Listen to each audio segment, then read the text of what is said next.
कल एक बार फिर आतंक ने अपनी खूनी होली खेली है।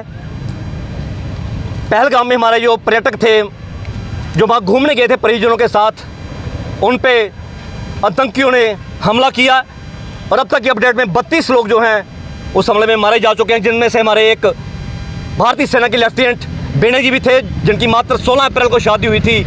और आप कल्पना कर सकते हो कि शादी के 4 दिन के बाद ही उनका देहांत हो गया। आतंकियों ने एक एक बंदे का धर्म पूछ के, हम कहते हैं आतंक का धर्म नहीं होता, क्यों नहीं धर्म होता, हमारे जितने पर्यटक थे उनके कपड़े तक उतार के उन्होंने बिल्कुल 5 से गोलियां मारी।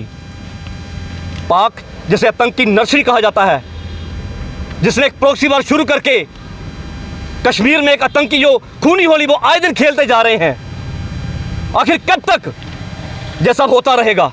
मेरी सरकार से अपील है कि इलाकों के भूत बातों से नहीं मानते, एक बार फिर पाकिस्तान पर सर्जिकल स्ट्राइक करने की ज़रूरत है, ताकि उसकी हिम्मत न इतनी हो कि वो हमारे निर्दोष निहत्थे लोगों पर हमला कर सके। अरे कायरो, अगर हिम्मत है तो हमारे फौजियों का सामना करो, उन पर भी आप पीठ पीछे वार करते हो। अगर आप इतनी कश्मीर के हितैषी हो, अगर आप में इतना ही अपनी कौम के प्रति जुनून है, तो मेरे फौजी भाइयों का सामने मुकाबला करो, फिर आपको पता चलेगा। अरे निहत्थे लोगों पर, जो लोग अपने परिवार के साथ वहाँ पे आए हुए थे, और एक पति को गोली मारी और पत्नी को आपने ये बोला कि मोदी को जाके बता दो। अब वक्त है सरकार अपने हाथ खोले, आर पार की लड़ाई हो, ताकि इस पाकिस्तान का नाम जो है सारे विश्व के नक्शे से मिट जाए और वो हिम्मत ना करे कि भविष्य में वो ऐसी हरकतें करे। मैं धन्यवादी हूँ आज के इस प्रोटेस्ट में मेरे पूर्व सैनिक, मेरे शहीदों के परिवार, अलग अलग संस्थाओं के लोग यहाँ आकर आज अपना गुस्सा जो उन्होंने व्यक्त किया। आज यहीं पठानकोट में ही नहीं, पूरे देशवासियों में प्रोटेस्ट हो रहे हैं, आतंक के खिलाफ अपनी लोग आवाज़ बुलंद कर रहे हैं। सो एक बार फिर मैं जितने मेरे पूर्व सैनिक शहीदों के परिवार आए हैं, हम इस जघन्य अपराध की निंदा करते हैं और एक बार फिर पाकिस्तान को जो चुनौती देते हैं कि वो बाज आ जाए।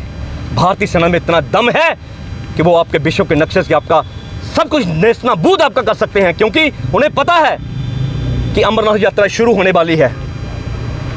अमेरिका के वाइस प्रेसिडेंट जेडी वेंस यहाँ पे आए हुए हैं, वो ये बताना चाहते हैं कि कश्मीर में शांति नहीं है और कश्मीर जो है पाकिस्तान का हिस्सा है, लेकिन सरकार को जिंदा दिली दिखानी होगी और ईंट का जवाब पत्थर से देना होगा। और जितने भी तंकीन इस घटना को अंजाम दिया है, ब्याज सहित उन्हें मौत की नींद सुलाकर अपने जो निहत्थे पर्यटक हैं उनके बलिदान का बदला लेना होगा। धन्यवाद। जय हिंद, जय भारत। मैं कर्नल सागर सिंह सरारी आपसे संबोधित हूँ। कल के पहलगाम में जो आतंकी हमला हुआ है, इसके बारे में सुन करके बहुत एक अजीब लगा है, क्योंकि मैं उस इलाके में JNK में सर्विस की है, 1976 तक नौकरी किया है टूर में। दोस्तों, मैं आपसे जैसे एक बात शेयर करना चाहता हूँ। फ़ौजी के नाते 32 साल मेरी फ़ौज की नौकरी है। हमारी जो नीतियाँ हैं, बुनियादी नीतियाँ, वो मिलिट्री टाइप नहीं है। देश का बंटवारा हुआ मजहब के नाम पर, इस चीज़ को हमने नज़रअंदाज किया शुरू से ही। 4 लड़ाइयाँ जीत करके भी हम लड़ाई हार चुके। टेबल के ऊपर आकर के लड़ाइयाँ जो राजनेता हारते रहे। ये जो आप समस्या देख रहे हैं, ये राजनेताओं की पैदा की हुई समस्या, याद रखना। और मुझे तो ऐसा लगता है कि ये राजनेता नहीं चाहते कि समस्या हल हों। अगर ये समस्या हल हो जाती हैं तो इनका ये बोर्ड का पैटर्न, इनकी दाल रोटी का चक्कर पड़ जाता है राजनेताओं को, याद रखना। ये कभी हो सकता है कि इतना बड़ा मुल्क इतने बड़े छोटे से मुल्क से रोज़ जूते खाता रहे? ये कौन सा तरीका है काम करने का भाई? ये जब तारें लगा ली, हमने दीवारें ऊँची कर ली, उस समय 68 की बात है, 86 की बात है, ये दीवारें और तारों के किस्से फौज में चलते थे। मैंने हमेशा इस बात का विरोध किया था। हमारी मानसिकता हिंदुस्तान की डिफेंस में हो चुकी है। दोस्तों, हमें इसे डिफेंस मिनिस्ट्री क्यों कहते हैं? इसको ऑफेंस मिनिस्ट्री क्यों नहीं कहते? हमलावर मिनिस्ट्री क्यों नहीं कहते? मैं आपको ये तजर्बे से बता रहा हूँ, ज़िंदगी के एक्सपीरियंस से, कि हमारी हिंदुस्तान की मानसिकता लोगों ने मिल मिला करके एक हमारी डिफेंस में मानसिकता बना दी है। हम आक्रमण में विश्वास ही नहीं करते। लड़ाइयाँ आक्रमण से जीती जाए, लड़ाइयाँ डिफेंस करने से नहीं जीती जाती, याद रखना। जितना मर्जी भी डिफेंस ले लो, हमले की आदत पैदा करिए, चाहे वो सिविल है, चाहे फौज है, चाहे पुलिस है, कोई भी जो है। हमारे राजनेताओं की तो इससे रोजी रोटी चल रही है, याद रखना।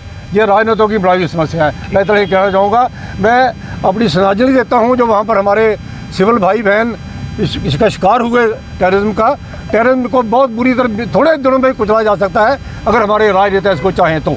जय हिंद, जय भारत।